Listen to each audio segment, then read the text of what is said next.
Hello everyone, welcome back to the Wargrenates channel. Today we are looking over custom cards made by Hazash called set's called Secrets of Solstheim. The first lot of the cards that we'll be looking at today are based on treasure hunters. Now this was a set that he made 4 years ago, but has recently remodeled and reworked slightly. But we'll go through it anyway, in case you guys haven't seen it before, and if not then I'm sure you'll see some of the changes as well. A lot of the redesigns were based on kind of embodying Solstheim's qualities of mystery, discovery, secrecy, and alienness. And you will see that with the following cards. So first of all, we have the Raven Rock Armourer, a 5-cost 3/4 common card with the treasure hunt ability for an item, which will equip it to a creature. Now it's a nice, simple little ability here. The fact that you'd just draw an item and then boom, instantly it gets played. You don't need to worry about paying for the item in a way. This would work really well, as mentioned with, say, Crucible Blacksmith, who draws an item and then you get to instantly attach it to a card.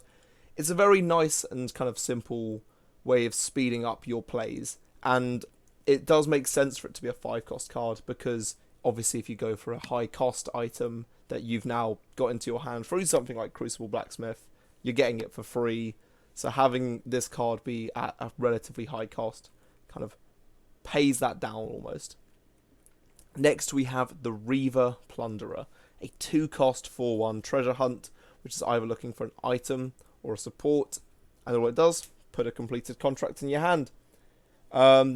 Pretty simple card, but really nice, I think. I mean, it's been a while, but about the stats for a 2-cost. 4 attack is obviously very scary, but if you think about how Slinking Jackals are 4/2, this seems fine as a 4/1, but could also be very intimidating. The fact that it can also get you a completed contract with something that your deck would quite likely run, especially if, as put here, it's included in, say, a Slay or Pilfer deck with a lot of different support cards resolving around that very well. Next we have the Ballwalk Strategist, a 2-cost 1/4 with Rally and Treasure Hunt for a creature or an item, and it will give the found card Rally. Again, it's a quite simple basic common card which will make up part of the set, but you can see the premise here. It's just very clearly about giving another keyword to an item which you can give to a creature or straight to the creature, kind of improving the quality of a future card and then further improving your future plays. So in a way, it's like it has the snowball effect of you play at the start, it's going to help something out while also rallying cards in your hand, and then by the time you get to those later turns, things that have sat in your hand for a long time will be very strong when they hit the board. Next we have the Cultist of Mirak. Now this is something that's obviously very iconic to the Dragonborn DLC. The fact that you get these guys waltzing up to you the second you get the horn of Jargon Windcaller, and they're like, yo, you're a fake Dragonborn. He is a 3-cost 4/3 treasure hunt for a prophecy card, which obviously fits in very well with the themes of the return of Mirak as the first Dragonborn. But the actual prophecy here is that you may discard the treasure to draw another card, which is a very interesting idea. And down here, Hazash has also included a bit of a bio to explain the kind of idea behind this, because for some people they might see that and go, why are you just throwing away a card? And he mentioned that it has a much more significant rework about this time having them kind of theme around almost, yeah, like you're tossing things out the way to get to what you're trying to find. Yeah, like you said, it gives players a chance to reroll their draw. As a lot of prophecies, they're kind of overvalued, or they're overpriced to play because of that ability just to suddenly snap them out if a rune is broken. And I think it's a very interesting design. I don't know how often it would be played. It's nice that it's optional, obviously. But, I mean, I think the fact that it's got all right stats as well is what kind of helps it a bit. Because it does mean that you're not going too overboard with this whole thing of just chucking away cards. But no, it's a very cool premise, and you don't really see anything else a bit like this in the game currently. Next, we have the Colbian Hiling, a 1/1 a 1-cost 1/1 neutral lord with Pilfer. Draw a random card from your deck that a friendly treasure hunter is looking for the item for.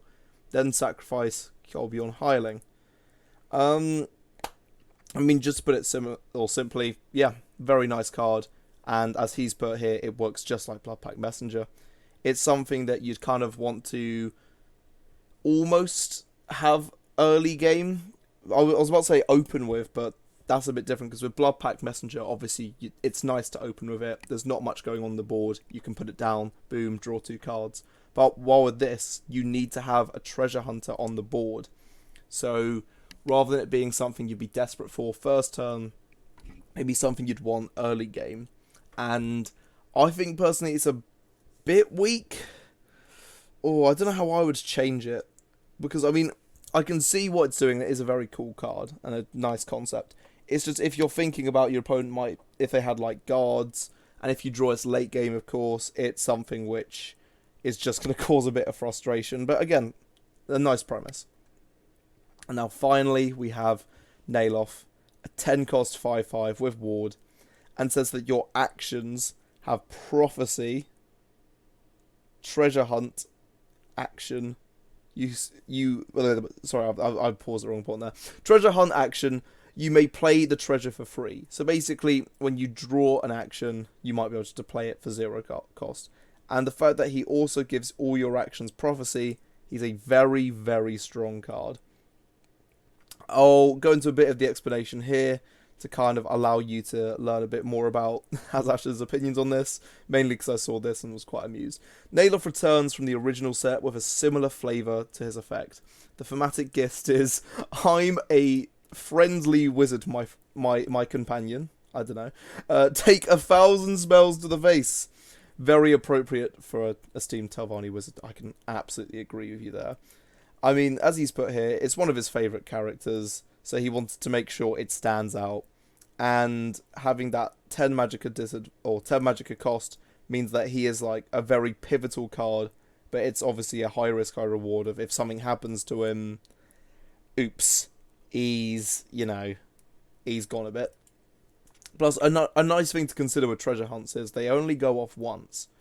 I will admit, if I was able to choose one more card into this kind of treasure hunt set, I would like to have something which resets treasure hunts, maybe. Obviously, I don't know how that would play with everything and could go crazy, but I think it could just be a cool premise. But yeah, I do like this. I think that Intelligence does like to have cards which are kind of these massive, mighty intelligence beings, and there's some crazy combos you'd be able to do with something like this, as he's mentioned, like with Laneth and Sun and Shadow. So it's something to kind of force your opponent to focus on. But still, a very cool card. And if you have seen the set before, you can see here how some of the changes kind of have been. But I think that's throughout the whole set, so you might get some cheeky little spoilers in the future. But yes, that is the first of the Solstheim, or Secrets of Solstheim set that I will be going over on the channel. Of course, as I'm basically bulk recording these, you'll get maybe 2 a week for the next 5 weeks. So if you guys have missed my voice, as much as my voice is still recovering from a certain festival, you're going to get content. That's all I can say. And the man that you need to be thanking for that is Hazash, because he has made these wonderful sets that I'm going to go through. And if you want to check them out, obviously, they'll be linked in the description. And, say something nice in the comments about him. I'm sure he'll appreciate it. Anyway, take care. Have a good one.